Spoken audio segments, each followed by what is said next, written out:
14 juin, journée internationale de l'albinisme. Elle a été célébrée ce samedi à l'hôpital de dermatologie de Bamako. C'est là à travers une conférence débat. Le thème est « Faisons valoir nos droits, protéger notre peau, préserver nos vies ». L'objectif de cette journée est de sensibiliser sur les conséquences sanitaires et sociales de l'albinisme. Elle est organisée par l'Association de solidarité pour l'insertion des albinos au Mali. Le point avec Aminata Brema-Ouedrago et Oumar Koné. À l'hôpital de dermatologie de Bamako, il est 10 heures. Ce 14 juin, le soleil, premier ennemi des albinos, n'est pas sorti de sa tanière. Une température favorable qui permet aux personnes atteintes d'albinisme de mettre le monde au courant des difficultés qui riment avec leur quotidien. Nous sommes victimes de stigmatisation des gens parce que les gens nous considèrent comme un être humain différent des autres. Ma belle petite chirurgie de l'équerre. Il y a vraiment comme un fitinement.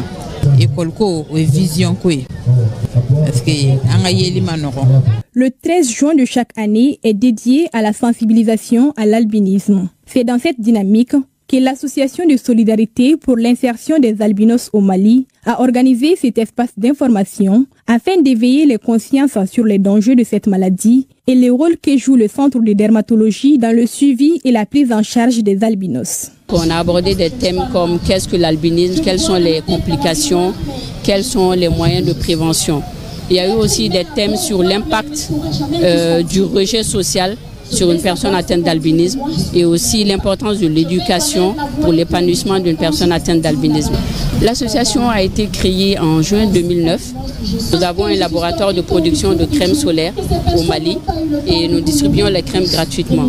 Pour le suivi et la prise en charge des albinos, l'hôpital de dermatologie de Bamako est la structure indiquée en la matière. La première solution, c'est de sensibiliser les parents d'albinos pour que depuis à bas âge, pour qu'ils puissent protéger ses enfants et puissent créer des conditions pour que l'enfant puisse étudier.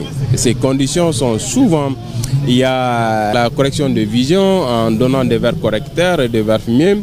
Sur le plan cutané aussi, il faut au moins protéger l'enfant pour qu'il n'y ait pas de cancer cutané. La cérémonie a été marquée par la remise des kits alimentaires aux albinos et la visite des nouvelles unités du centre de dermatologie de Bamako. Dans le cadre de la 26e édition de la quinzaine de l'environnement, le réseau national des